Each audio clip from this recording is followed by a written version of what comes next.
So thank you very much for the introduction. That's one of the most thorough introductions I've ever gotten. So bravo to whoever wrote it. And if I wrote it, then bravo to me, I guess. I'm going to look for that email because that was really good. And I don't want to rewrite that again if I did it. But thank you very much. And maybe I'll just take a second and thank the organizers for giving me the opportunity to talk. I don't often have chances to talk about anything other than mathematics and maybe education. So I'm excited to have an opportunity to talk to you all a little bit about intersectionality. So let's go ahead and get started. So I'll tell you a little bit about myself, although I think you've already heard some of the key things here, but the talk will be about intersectionality. So I think it'll be helpful for you to have some idea of some of the various identities that I hold. So you can see here some pictures of my family. So as was mentioned, I was born in Guadalajara, Mexico, and my family is a very proud Mexican family. We're very proud of where we come from and our various traditions. You can see my parents over here on the right-hand side. So they were both born in, actually, my mom was born in Guadalajara. My dad was born in Michoacan, but they both met in Guadalajara, and their families eventually ended up there. So they met there. They had these 3 beautiful babies that you see on the bottom here. So these are my 2 siblings, Fernando and Michelle. And this is us sitting on a little pyramid that's near the Pyramid of the Sun near just outside of Mexico City. So we took a trip there a few years ago, and this is us just trying to catch our breaths. And then you can see also my Mama Lola, who's my grandmother. And so this is a picture of her. She's in her 80s, and she is a part of this like little group of adorable little old ladies who put on dances. So they go around to different little pueblos around the area where we're from, and they put on little dances. So you can see her in her dress, and they do like all sorts of little performances. So I think that's like the cutest thing ever. And I'm hoping that in my old age, I transition into being that cool. I'm always striving to be a little more like my Mama Lola. So this is my family. It's a big part of my identity. The fact that I'm a Mexican woman is something that's very important to me. And I think maybe you'll see that throughout the talk here. Another thing that I think is important to say is sort of an idea of my educational journey. So as was mentioned, I started out in junior college. So I went to Modesto Junior College for a couple of years, and then transferred to Cal State Stanislaus, and then ended up at UC Riverside for my PhD. And I think that journey is also part of my identity as a mathematician, and it sort of informs some of the ways that I think about math and that I think about education. And then, of course, the little rainbow here is to represent my queerness. That's also a big part of my identity, especially growing up. It was maybe even one of the biggest parts of my identity. I felt like it was something that I thought a lot about when I was very young. And I think it's maybe become a little bit smaller for me as I've gotten older and more comfortable with myself and more comfortable with my environment. But it's also a big part of how I think today. So these are just a few aspects of my identity, of who I am. And so I think you'll learn a little bit more about them as I go through here. My Mama Lola doesn't have an email address or a Twitter, despite my my insisting to my mom that at some point she get like a little Instagram or something. So you guys can't follow her on Twitter, but she does indeed rock. Okay, so this is like the mandatory disclaimer, I feel like. So I'll just say all of the things that I say today are really my own opinions. They don't represent any institution that I'm affiliated with. They don't necessarily represent any institution that I'm affiliated with. I'm also not an expert in intersectionality. There's people who spend their entire lives thinking about intersectionality through a legal framework, a social framework. And so those people are experts in intersectionality. I don't study those things, so I'm not one of them. However, my life has been heavily impacted by my intersecting identities. And so I am an expert in my own life, so I can speak from that perspective. Okay. So I've told you a little bit about me. I would like to have a little bit of a chance to interact with you. So we're going to use this tool for a little bit of interaction, just so that I can gather your thoughts on some of the questions that I'm going to be asking throughout the talk. So if you want to take a minute here and put this link, thank you very much to the person who put it in the chat. Thank you, Terry. And it'll prompt you for a code. And so you'll enter this code. And you'll see three questions on there. One of the first questions asks you how your day is going so far. So you'll see a little graph like this. And so it'll have time on the x-axis here. So this is maybe the start of your day here at the origin. And then if you're doing really great, really hot, maybe somewhere up at the top. And then we all have some dips in our day. And then right at the axis is maybe neutral. So as you fill those out, I can take a look and see generally how you're feeling, how you're doing. I'll maybe say, I woke up, maybe starting neutral here. I had a good breakfast. My partner made me a solid avocado toast breakfast, so I picked it up a little bit. Good morning day. And then, so I taught class. I did my real analysis class this morning, so that's always a joy. I love real analysis. And then I had a good conversation during office hours. That was also pretty high. So I'm writing up high today. And then I guess at some point I thought of all of the things that I need to do after this talk. So we had a small dip below the x-axis here. But now I'm here with you all. So I think I'm writing high again.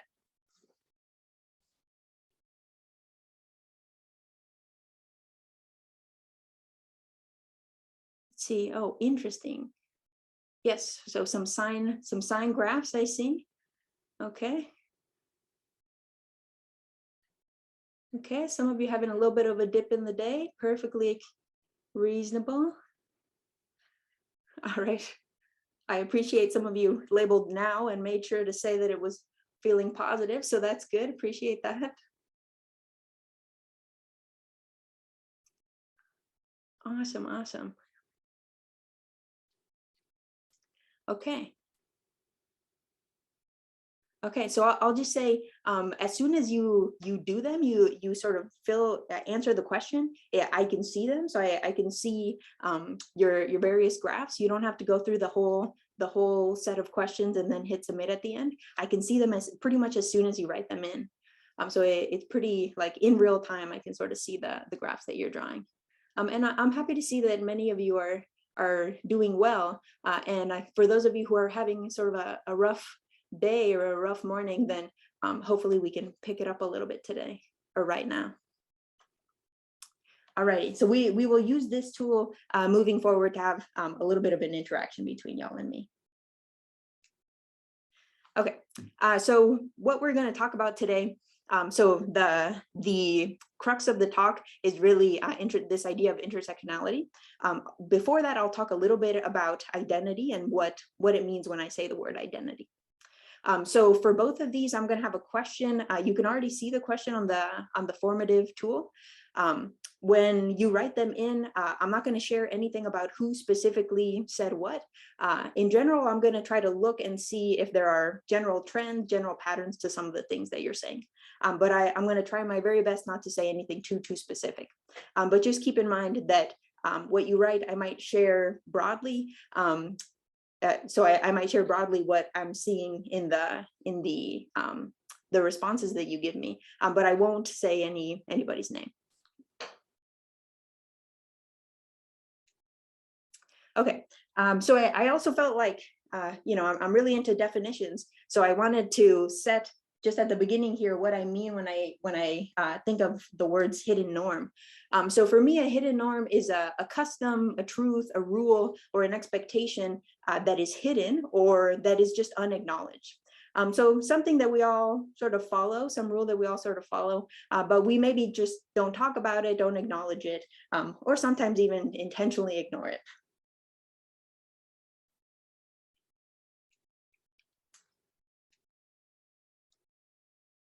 Okay. So let's see. So the first of these ideas that I'm going to talk about is the idea of identity. So identity we as human beings, we create different categories for ourselves. I think it's a very natural tendency for us to want to group things together and put things in particular buckets. So we do this with ourselves as well.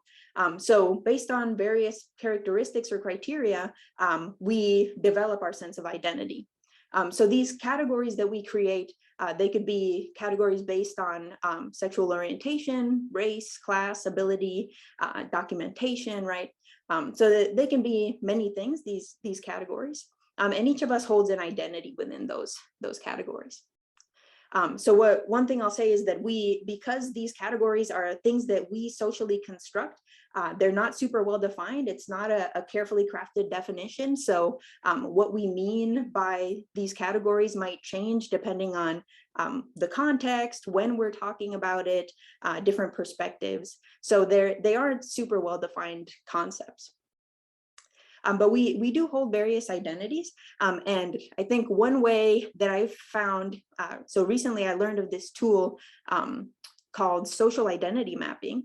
And so this is one way that I've found that it can be really helpful to dig into some of the identities that you hold, and to go a little bit beyond that and think about how do these identities impact the way that I live my life?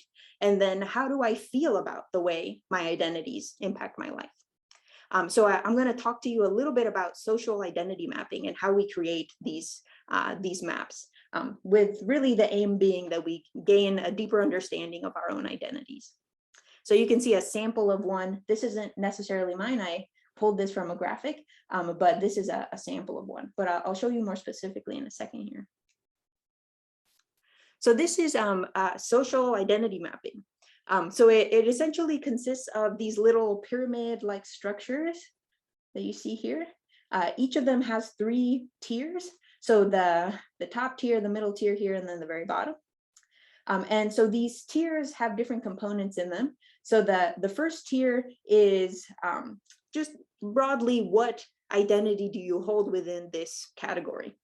So the pyramids might represent race, for example, or gender. And within them, we write down our identities, right? What identity do I hold within this category?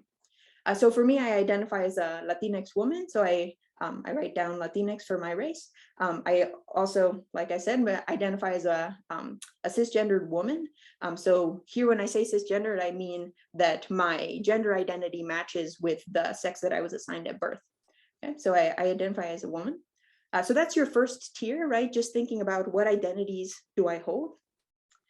The second tier digs a little bit deeper and starts to think about how does this identity influence the way that I live my life? So either the way internally I think about myself, the things that I think about, or just the way that I'm treated by people because of the identity I hold.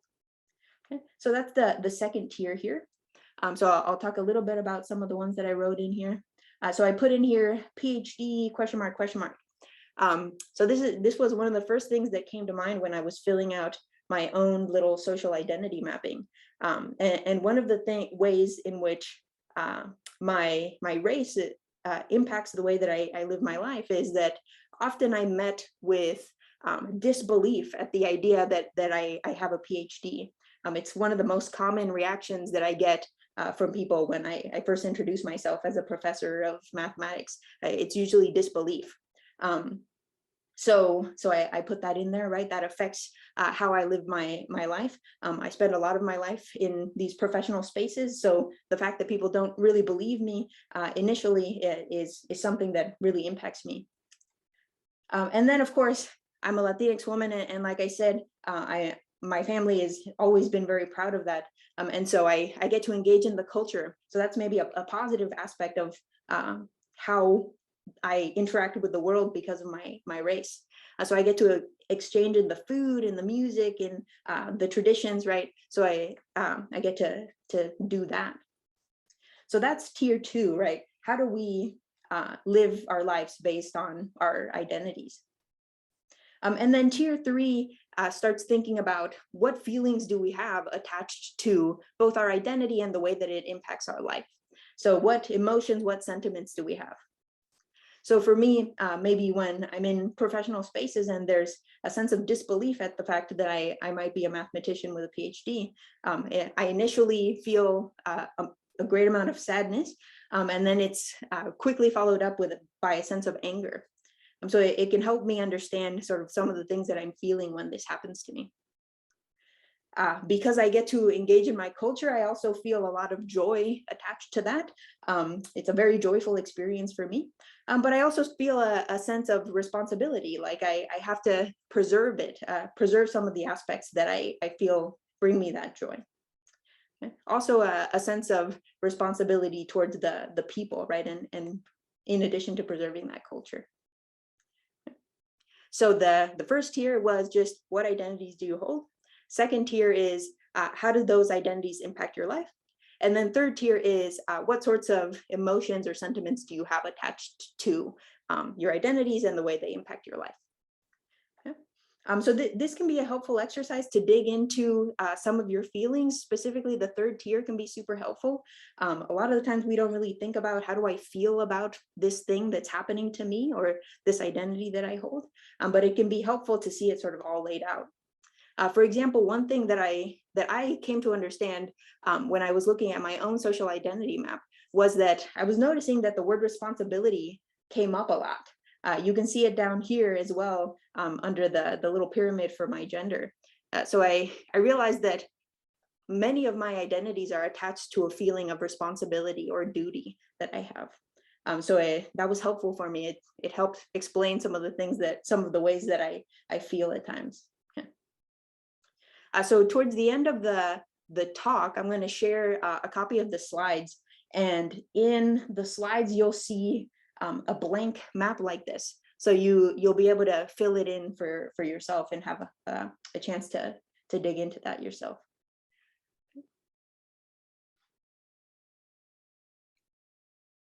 Okay, so let's get to our first question here. So now that you know a little bit of my identities, and in addition to thinking a little bit about what do identities mean, I'd love for you to share with me some of your thoughts on in what ways do your identities influence the way that you're treated in mathematical spaces? How do your identities influence the way you navigate mathematical spaces? And how does that make you feel, right? So how do you feel in mathematical spaces? So you're welcome to answer all of these, to pick your favorite one if you'd like and just answer that one. You're also welcome to not answer any of them at all. So I'll try to be quiet for like 30 seconds. Let's see if I can do it, and just let you have a moment to write out some responses to this question.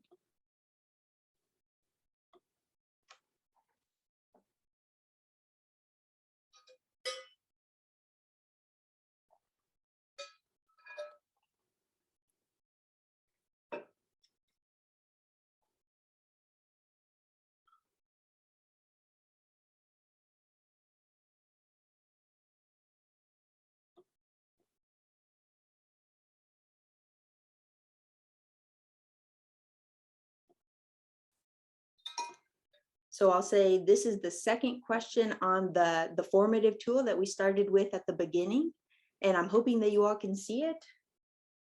No? Okay, let's see.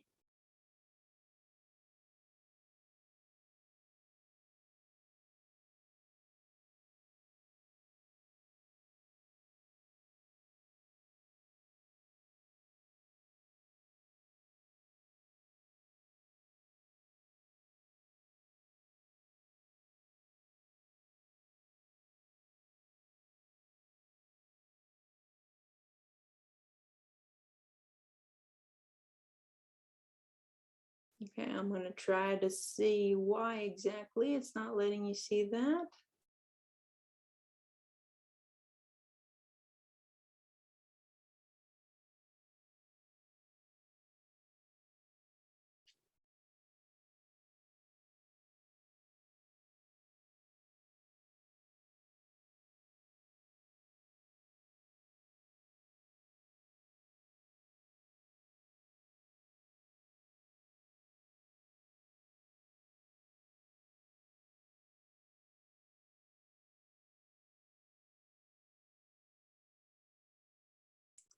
Okay, that's a little unfortunate.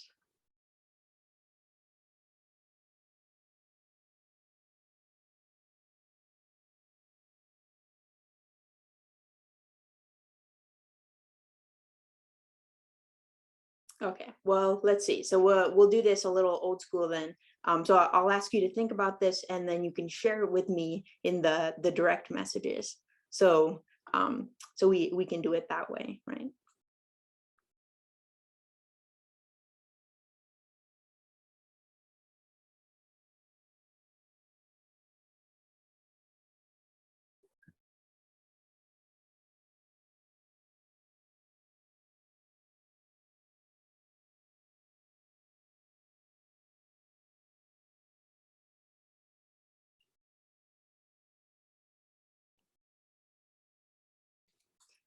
Yes, typing into the chat is now old school indeed.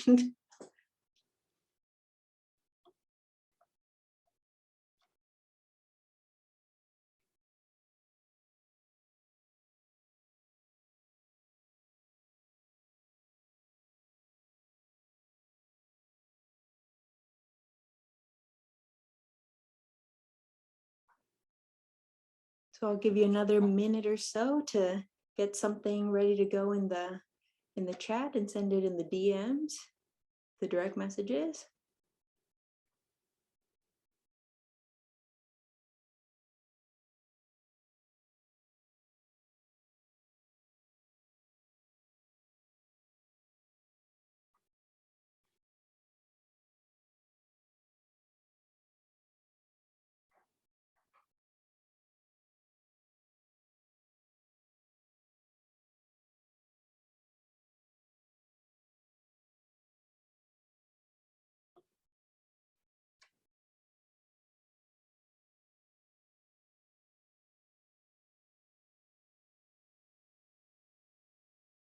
Okay, so some of the things I'm seeing in your comments. So a few people have expressed the feeling of maybe not being listened to. So maybe some part of your identities makes you feel like some of the people around you don't quite listen. So like you have to fight for that space to even just have your ideas heard.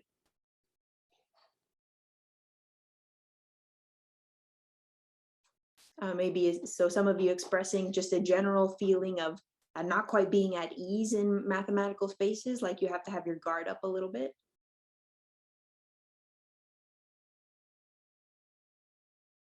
So I see some of you maybe are relating to this sense of people's initial reaction being disbelief, maybe even thinking that you're not someone with a PhD, or you're not someone who studies math, and really fighting you on it a little bit.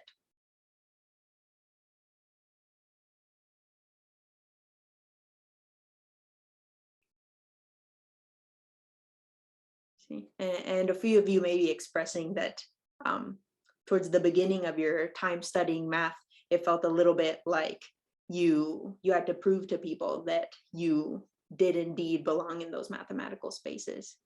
So some aspect of your identity perhaps making you feel like people didn't assume that you were going to be good at it.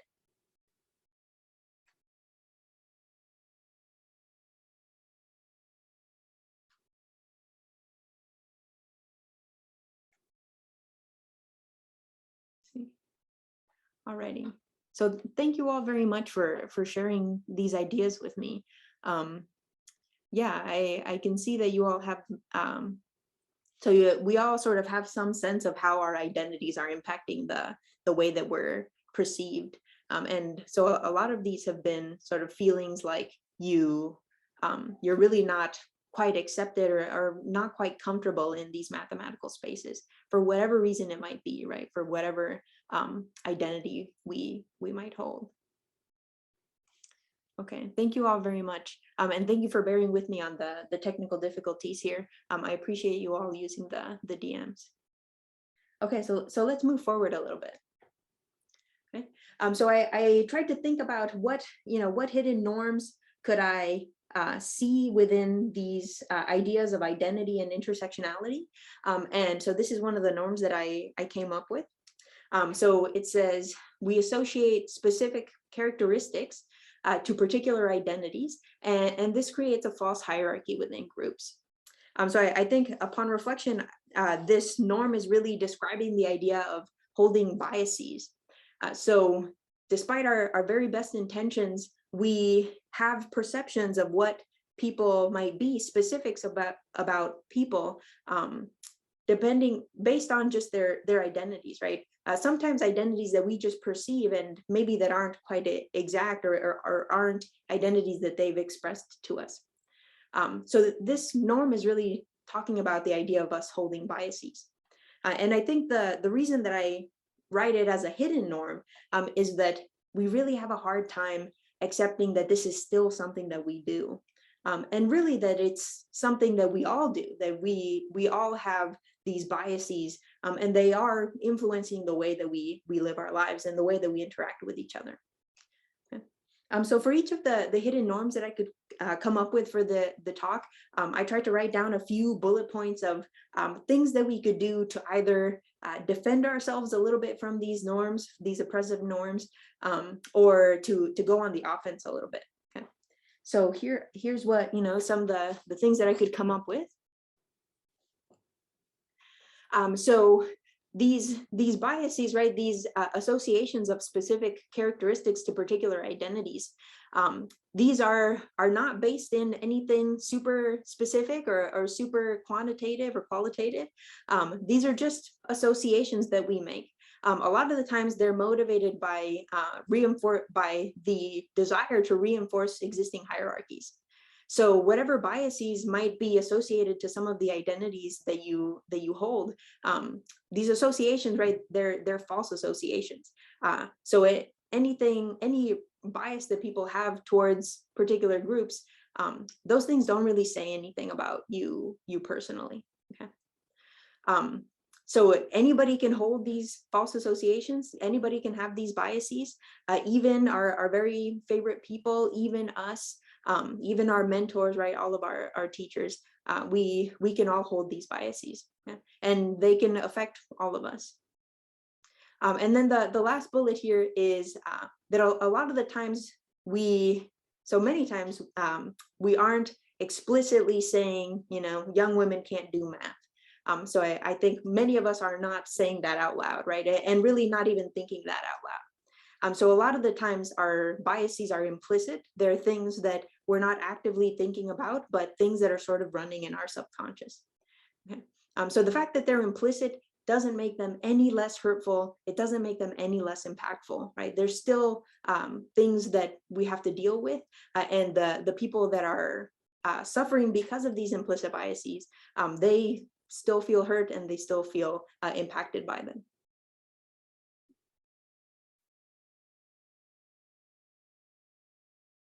Thank you so much to those of you giving me go formative tips in the chat. I appreciate it.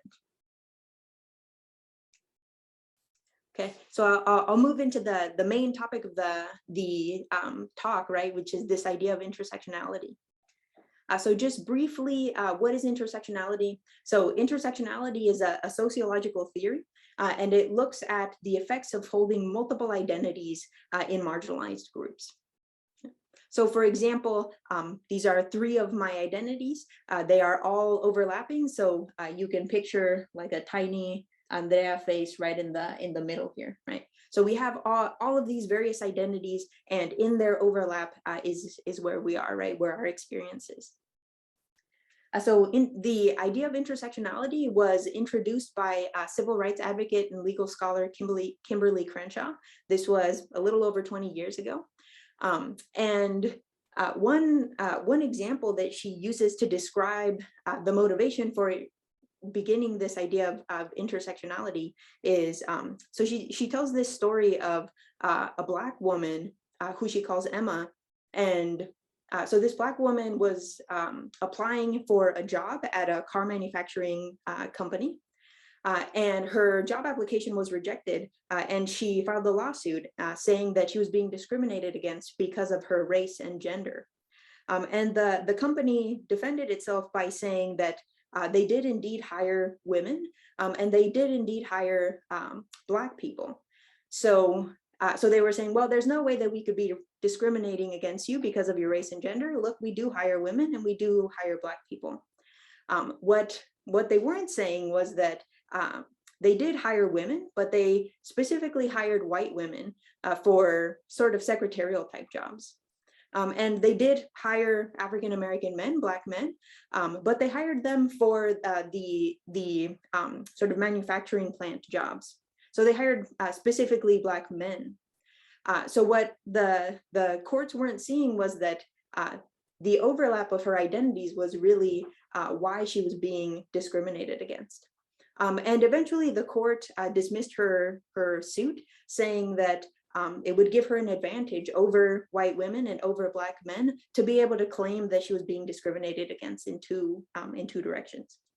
And so this is the example that, one of the examples that motivated Kimberly Crenshaw to introduce this idea of intersectionality, really with the motivation of trying to explain that people with overlapping identities might experience particular instances of discrimination that are particular to holding those overlapping identities. So this Black woman was indeed being discriminated against because she wasn't a white woman and she wasn't a Black man.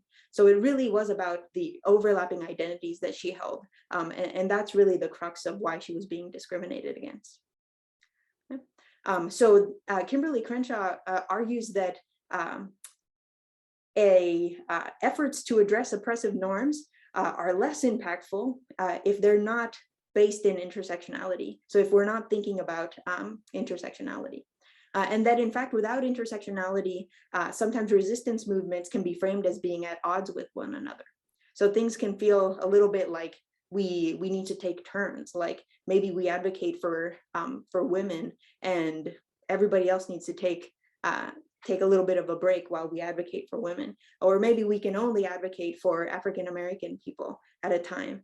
So we start seeing these, so we start seeing resistance movements as being at odds with one another, instead of really seeing them as intertwined and really needing to work together. And intersectionality is the framework through which we can all sort of weave ourselves together because all of our interests are so tied. So this is broadly what intersectionality is and a little bit about where it comes from. So at the end, there's in the references, there's a link to a TED talk that Kimberly Crenshaw gave, where she tells this story of this Black woman applying for a job at the car manufacturing.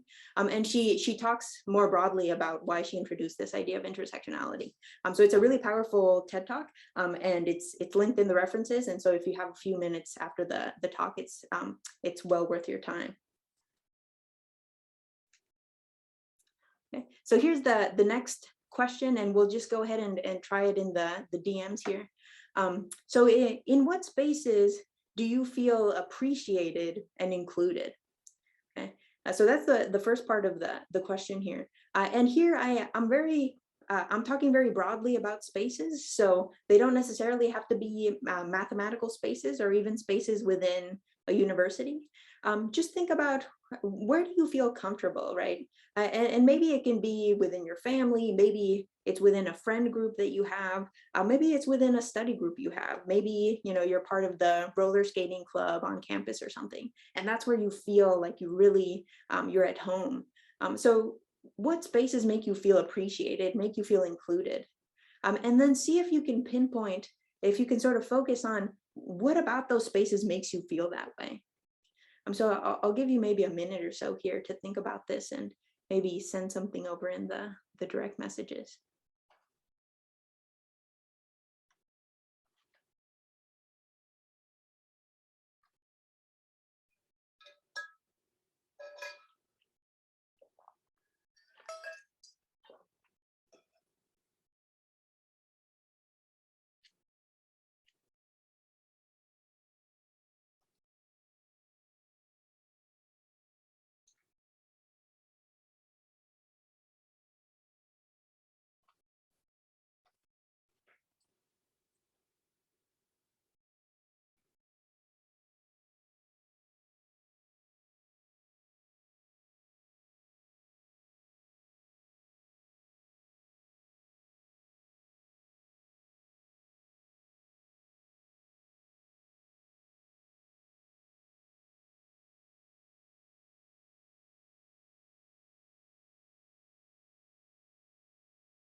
So let's see, just to comment a little bit on some of what I'm saying here. It's always super interesting to see what people say, because I think we have so much more in common than we usually think. So the responses often look very similar, um, or you sort of narrow in on very similar sort of qualities. So many of you have spaces that make you feel affirmed and like you belong, and so I'm very happy to see that. And some of the things about these spaces that I think are making you feel that way. So I see the word respect coming up a lot. So that's a big aspect of it, right? Feeling like you're respected in that space. I see being listened to. So feeling like the people around are really listening to what you're saying. Maybe it's a space where there's a particular task that you all are engaging in. And so feeling like you do that task well, like you can really do it well, and people believe that you can do it well.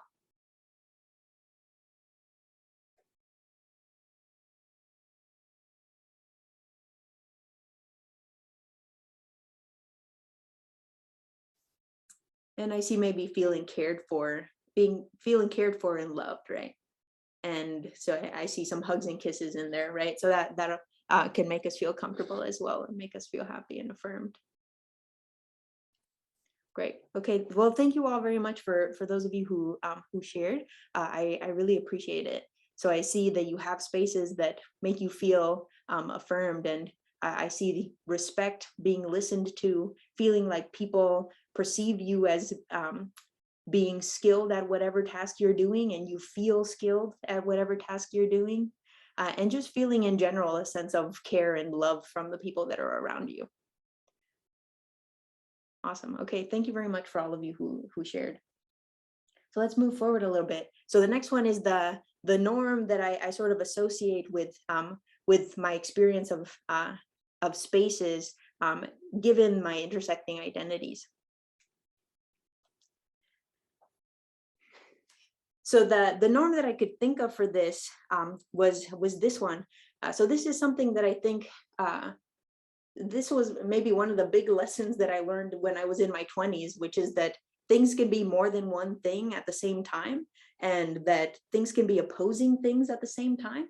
So that's really what this norm is. So this says a space, and here we can replace the word space with the word mentor, with the word lab, maybe association, right, group. So maybe I'll stick with space. So a space can be safe for some and hostile for others at the same time. Okay, I think this is really hard for us to understand, that maybe our experience of a space can be really wonderful, and others experiencing the same space can have a really different perspective and a really different experience. So that's one way that I was interpreting this, that I thought to interpret this norm. And another way is really that within ourselves, we can even feel a space being safe and hostile at the same time, which is a real trip when it's happening to you. So maybe because of some aspect of your identities, a space feels really affirming, like it feels like it should be a safe place for you. But maybe because of other aspects of your identity, it doesn't feel fully comfortable. It doesn't feel like you can fully be yourself. So for me, one example that comes to mind is, so a lot of the times because of my identity as a woman, I'm invited to participate in events for women specifically, or for just really anybody with any gender identity, but maybe the focus, or there's the title of the workshop or conference has the word women in it. And so in that sense, it feels like, okay, great. Like I'm going to be around a lot of women who love math and love doing the same sorts of things that I do. But maybe because of some of my other differences, it also feels a little uncomfortable. So in some sense, it feels nice because I'm around other women, but in other ways, it does feel a little bit like, oh, there's something missing. And maybe that can be because of my queerness, maybe because I'm a woman of color, various aspects, right? So it sometimes can be a little bit strange to experience a space as both safe and hostile at the same time. And it can be sort of a weird feeling. But so I wrote down a few bullet points of things that I try to do within myself when I have these feelings, and also through the other interpretation of just different people experiencing a space in different ways. So I wrote down some bullet points for that as well. Okay, so I came up with this, right? We need to really believe people when they share their experiences with us. And this, it feels almost like an obvious thing that I'm saying, but I think it really needs to be said. So if there's a mentor that you've had that you super loved and they were wonderful with you, and someone else comes and tells you, oh man, like I really had a negative experience with them. Both of your experiences are real experiences that you had.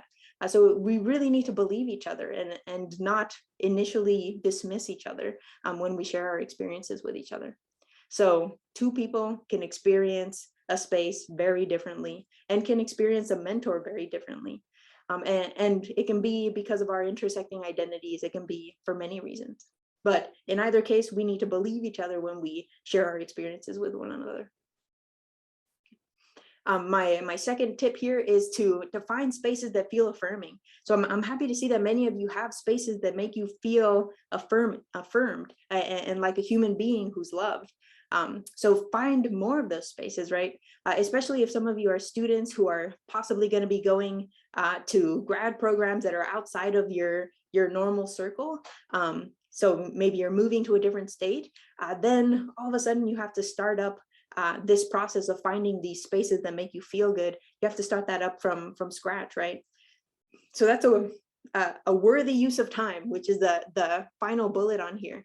So finding these spaces that make you feel human, that make you feel loved, that's a worthy use of your time. Okay. And so I probably should have just like cap locked all of that sentence. But at the end there, it says it's more important than your math homework and it's more important than your research. Okay. So sometimes we as instructors and as mentors, we sort of frame the world as math being the most important thing. And we maybe have that expectation either consciously or subconsciously. But really it's perfectly reasonable and really necessary that you find spaces that make you feel loved. And sometimes those spaces aren't going to be mathematical spaces. Sometimes they're going to be, something else. And spending time in those spaces is a worthy use of your time, right? And having spaces where you can feel loved and feel human is really important. And it really is more important than getting another exercise done or getting another research project done.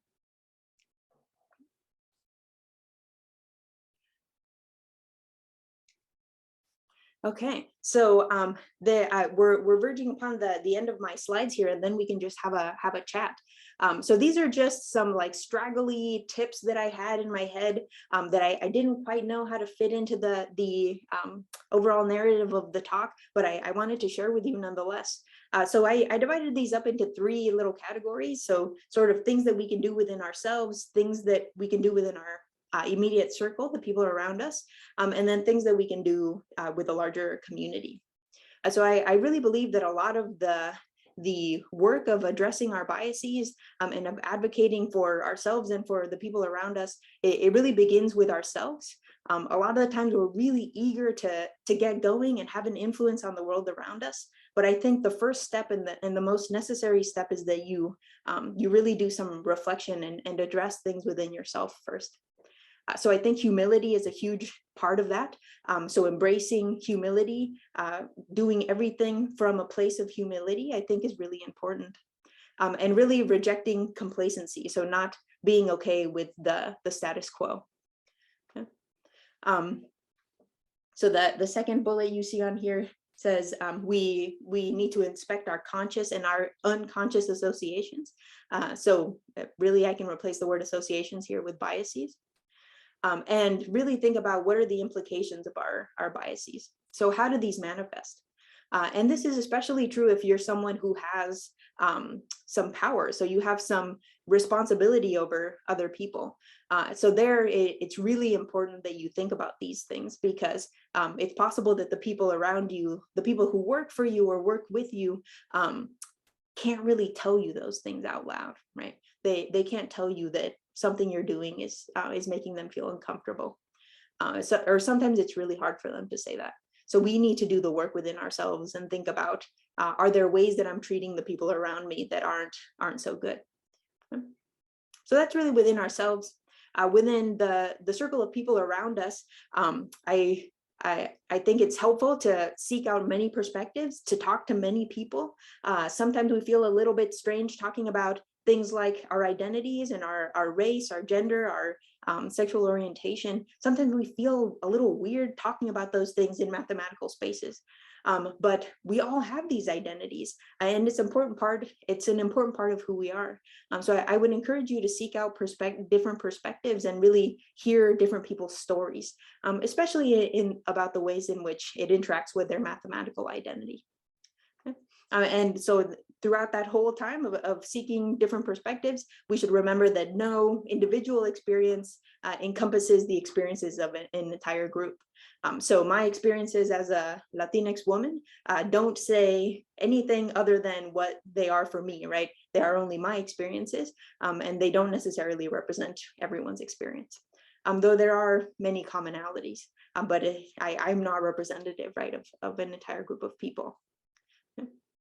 The second bullet on there is ask questions. So just staying curious, really thinking about things and seeking and understanding.